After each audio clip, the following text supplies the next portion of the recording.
Assalamualaikum warahmatullahi wabarakatuh. Berjumpa kembali dengan pembelajaran ilmu kimia. Kali ini dengan materi kelas 11, yaitu tentang hidrolisis garam. Apa itu hidrolisis garam? Tujuan pembelajaran: 1. Siswa dapat menentukan garam yang mengalami hidrolisis. 2. Siswa dapat memprediksi sifat larutan garam. 3. Siswa dapat menuliskan reaksi hidrolisis garam dengan air. Yang keempat, siswa dapat memprediksi asam dan basa pembentuk garam.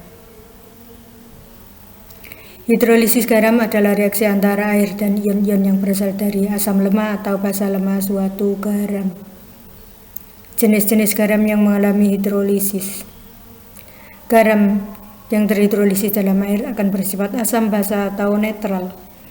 Garam yang berasal dari asam kuat dan basa lemah akan menghasilkan ion H+ dan bersifat asam.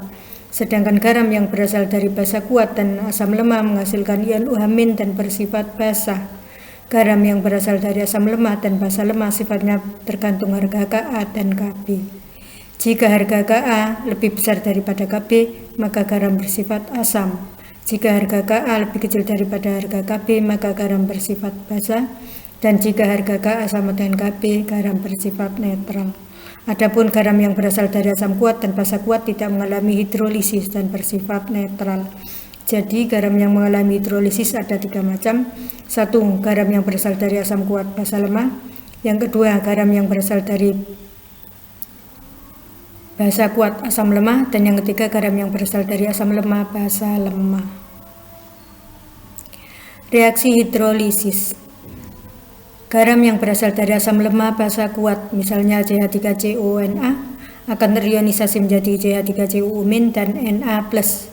CH3COO- dengan H2O menghasilkan CH3COH plus OH-, sedangkan Na+ dengan H2O tidak bereaksi. Anion bereaksi, sedangkan kation tidak bereaksi, maka terjadi hidrolisis sebagian atau parsial. Garam bersifat basa, hal ini ditunjukkan dengan munculnya OH-. Yang kedua, garam yang berasal dari basa lemah asam kuat, misalnya NH4Cl. NH4Cl terionisasi menjadi NH4+ dan Cl-. NH4+ dengan H2O menghasilkan NH4OH plus H+, sedangkan Cl- dengan H2O tidak bereaksi. Kation bereaksi, sedangkan anion tidak bereaksi. Terjadi hidrolisis sebagian atau parsial.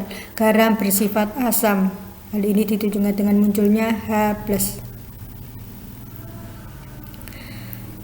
Sedangkan yang ketiga, garam yang berasal dari asam lemah basa lemah, misalnya CH3CONH4 terionisasi menjadi CH3COO- plus NH4+. CH3COO- dengan H2O menghasilkan CH3COH plus OH-, sedangkan NH4+ dengan H2O menghasilkan NH4OH plus H+. Anion dan kation mengalami hidrolisis kedua-duanya, sehingga terjadi hidrolisis total atau sempurna. Sifat garam netral karena harga Ka dan Kb. Di sini muncul OH- dan H+. Karena harga CH3COH itu Ka-nya 1 kali 10⁻⁵, sedangkan Kb dari NH4OH juga 1 kali 10⁻⁵. Karena sama, maka garam bersifat netral. Sekarang kita belajar menentukan asam dan basa pembentuk garam. Di sini yang pertama, Na2S. Na2S terbentuk dari basa NaOH. NaOH termasuk jenis basa kuat, saya tulis Bk. Sedangkan S-nya berasal dari asam H2S. Asam H2S termasuk jenis asam lemah, saya tulis Al. Di sini garam Na2S terbentuk dari basa kuat dan asamnya lemah, maka yang kuat adalah yang mensifati larutan. Ini seperti hukum rimba, yang kuat yang menang. Jadi garam Na2S bersifat basa karena basanya yang kuat. Sedangkan yang nomor 2, AlCl3, Al-nya berasal dari basa Al.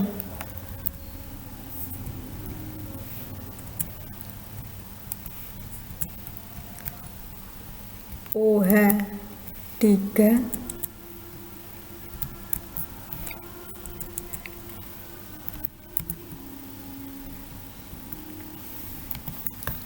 NaLOH3 termasuk basa lemah. Sedangkan HCl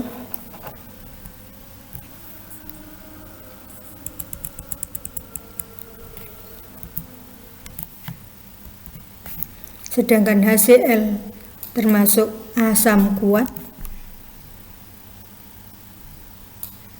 maka larutan bersifat asam karena asamnya yang kuat. Sedangkan K2SO4 berasal dari basa KOH. KOH termasuk jenis basa kuat. Sedangkan asamnya adalah asam kuat H2SO4.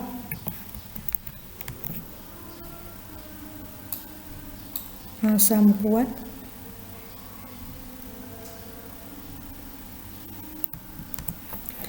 Basa kuat, asam kuat, maka garam bersifat netral. Sedangkan yang keempat, CH3COH berasal dari basa CaOH2,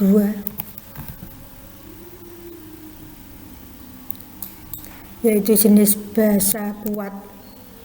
Sedangkan asamnya adalah H2CO3, yaitu basa lemah, asam lemah, maka larutan bersifat basa.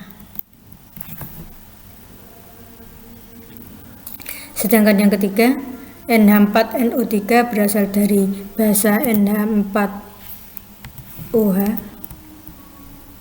termasuk jenis basa lemah. Sedangkan NO3 berasal dari HNO3 atau asam kuat,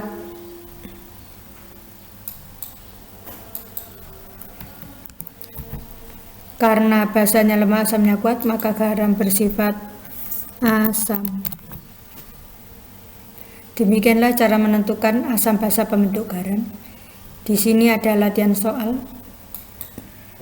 Nanti bisa dicari asam basa pembentuknya, bisa dibuat tabel seperti di atas, dan bisa dicari reaksi ionisasinya seperti ini.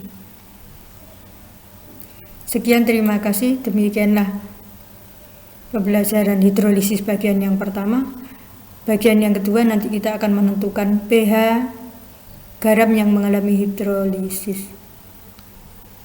Assalamualaikum warahmatullahi wabarakatuh.